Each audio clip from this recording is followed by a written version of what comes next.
Hello, this is Jana, and welcome to Storynory. We have two stories for you this time. They both come from England, and they have a touch of Cinderella about them. We think you're going to find them fun. The first is called Cap o' Rushes. Once upon a time, a rich man had 3 daughters. They lived in a large manor house, surrounded by pretty fields with ponies and sheep.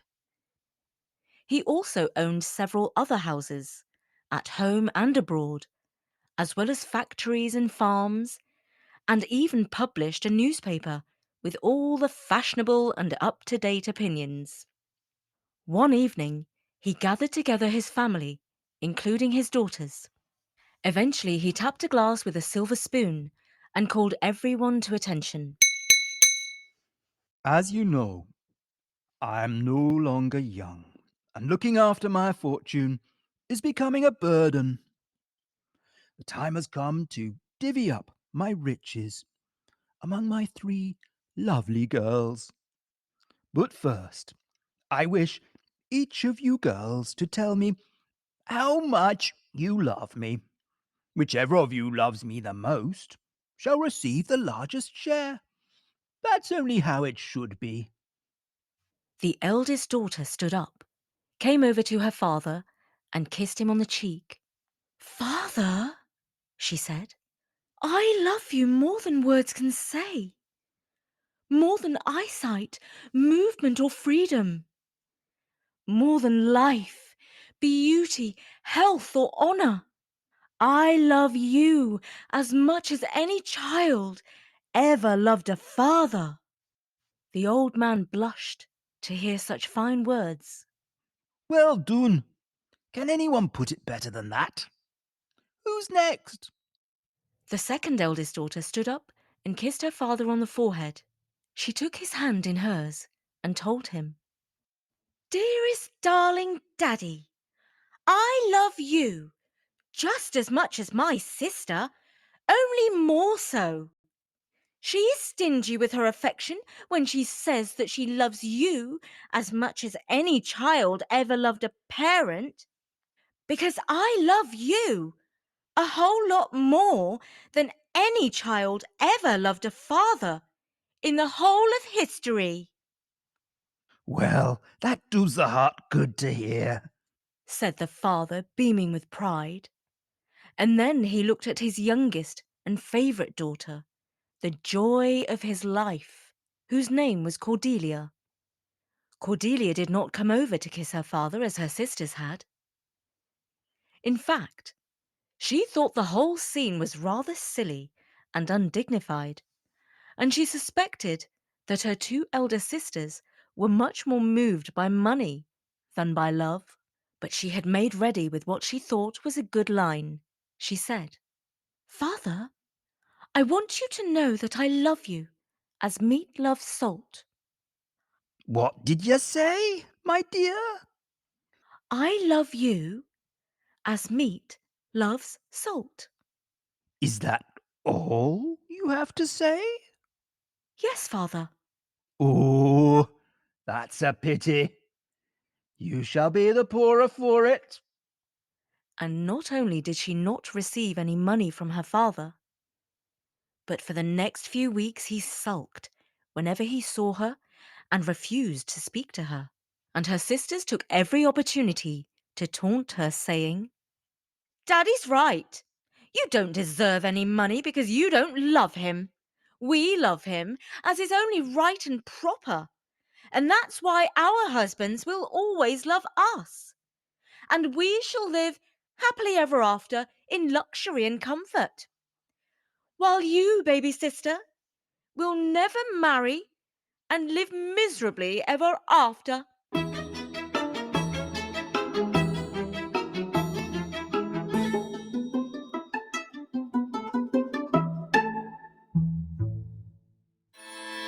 It all became too much for Cordelia, and she decided to leave home and make her own way in the world.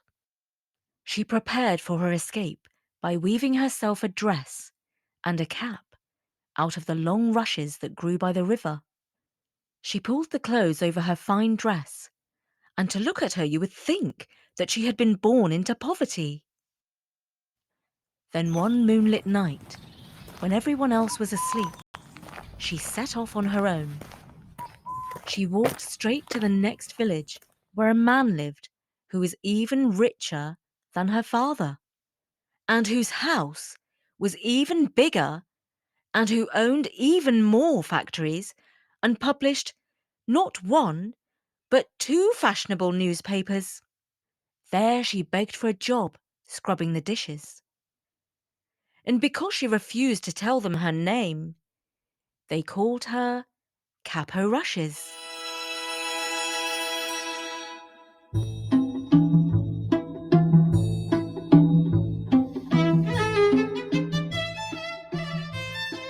It so happened that the wealthy owner of the house had a son who was both handsome and charming. Many of the servants were secretly in love with him. When the early summer came round, the family held a ball in the great hall. The servants were allowed to stand on the balcony to watch all the wealthy folk dancing and having fun. They were particularly fascinated to see which lucky girl would be dancing with the young man of the house. But Kappa Rushes said that she felt too tired to watch the ball and preferred to stay in her room. What fun she missed! The young man of the house was captivated by a mysterious beauty. He danced with her all night, but when the clock struck midnight, she left without giving him her name. The boy was so love-struck that he begged his father to entice her back with another ball the following night.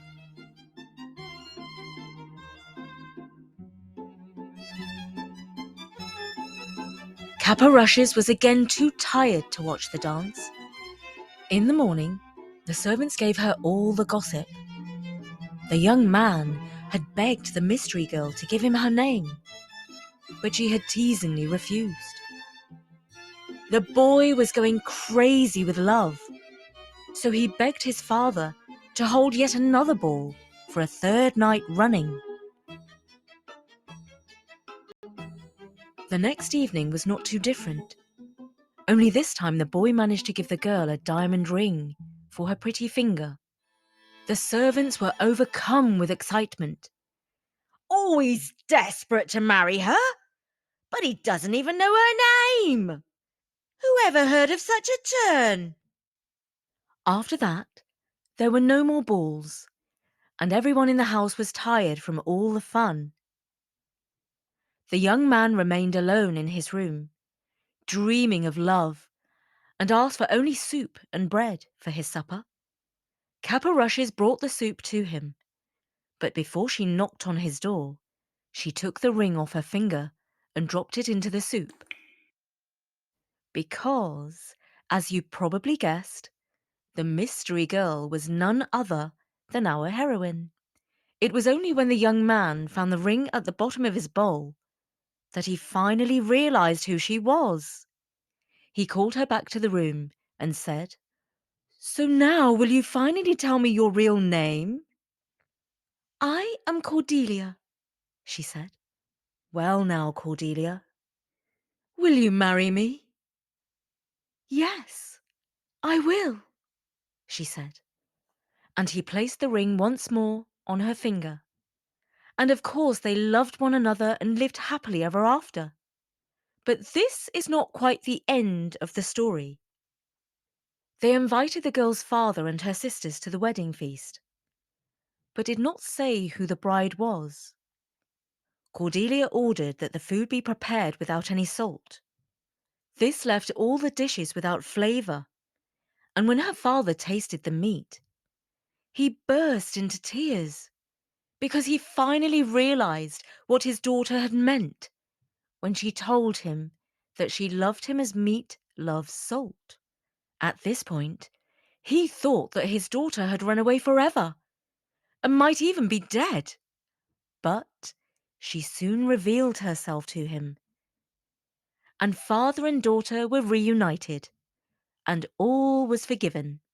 Fortunately, the cooks had prepared another feast with salt and seasoning, and so everyone enjoyed their food and the celebration.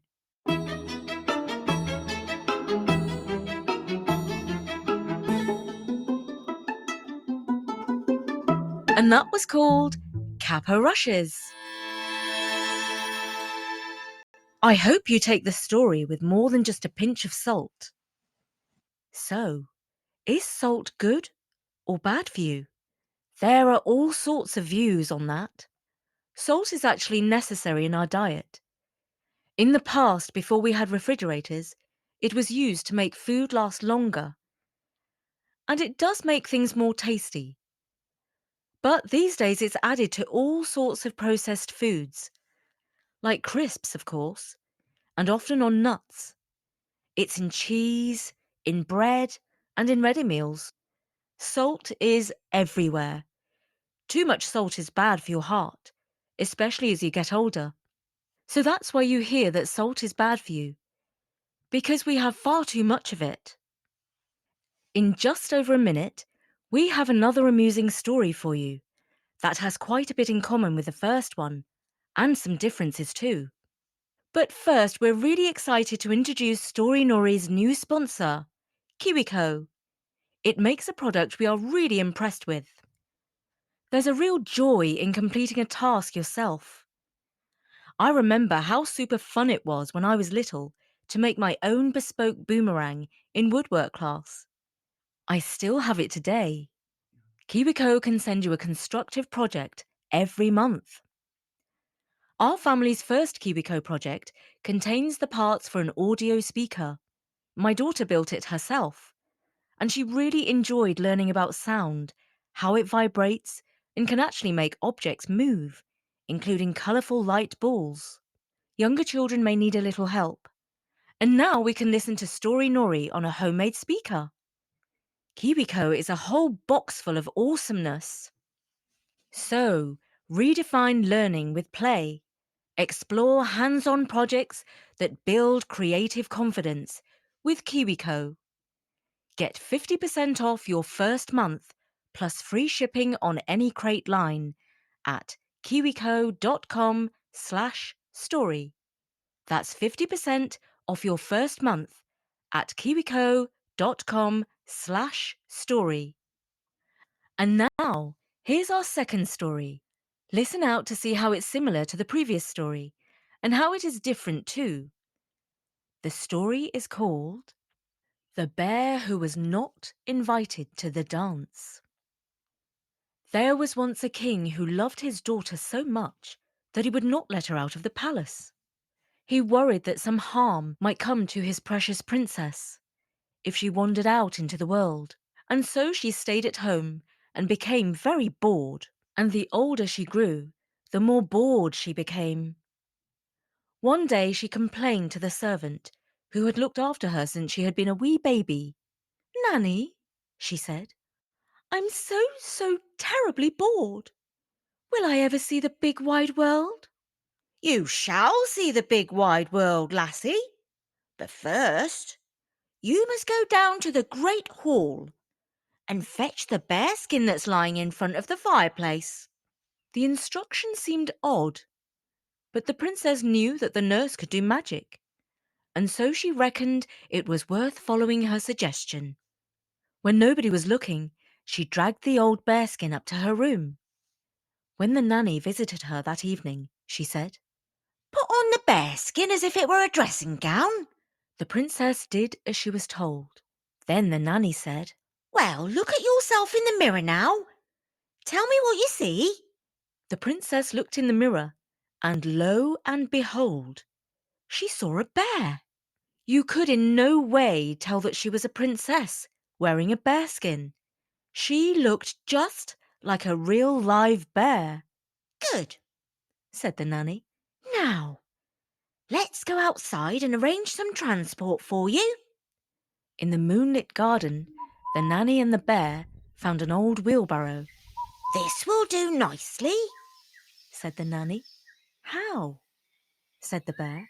"You don't expect me to travel around in an old wheelbarrow, do you?" "Why not?" asked the nanny. "Climb on board." Reluctantly, the bear climbed into the wheelbarrow, and before she could say "Thank you and good night," it shot off, speeding her through the palace gates and away to the forest, where it tipped her out and onto the ground. Ouch!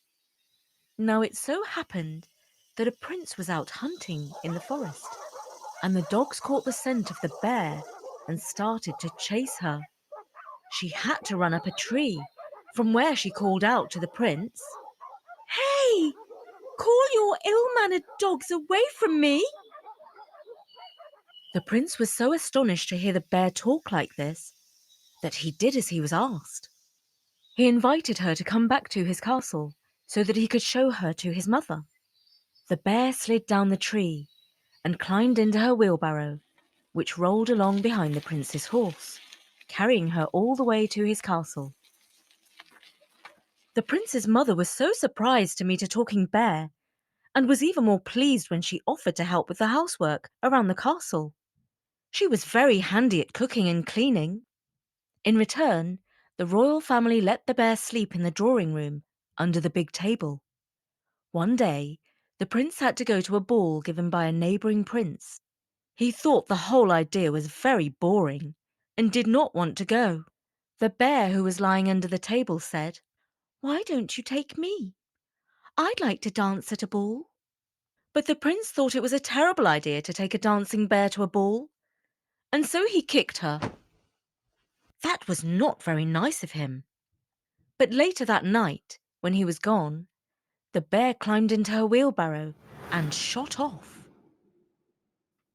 When she had almost arrived at the ball, the wheelbarrow stopped by the side of the road. She took off her bearskin and hid it in a hollow tree. Now the dress that she was wearing under the bearskin was made of moonbeams. Her wheelbarrow turned into a horse and carriage, and she rode to the steps of the palace. Everyone was stunned to see such a shining beauty. The prince fell in love with her, but she refused to dance with him. And before the ball was over, she took off. The prince ran out of the palace and jumped onto his horse. He chased after her carriage as it sped away. But before he could catch up, a great fog arose, and he lost sight of the fleeing girl. The next morning, the bear asked the prince, "Do you have a nice time at the ball?" "No," he replied. "I fell in love with a girl, but she ran away from me." "I'm not surprised," said the bear. "Better take me next time." "Yeah, dream on, bear," said the prince. The following night, the prince was invited to another ball.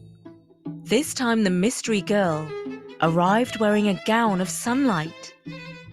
She was even more radiant, and the prince was even more in love with her. She granted him a dance, but she refused to give him her name.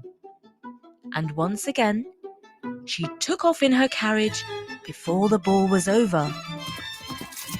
He chased after her on his horse, but before he could catch her, thunder and lightning struck a tree, which caught fire and fell down in a blaze, blocking the road.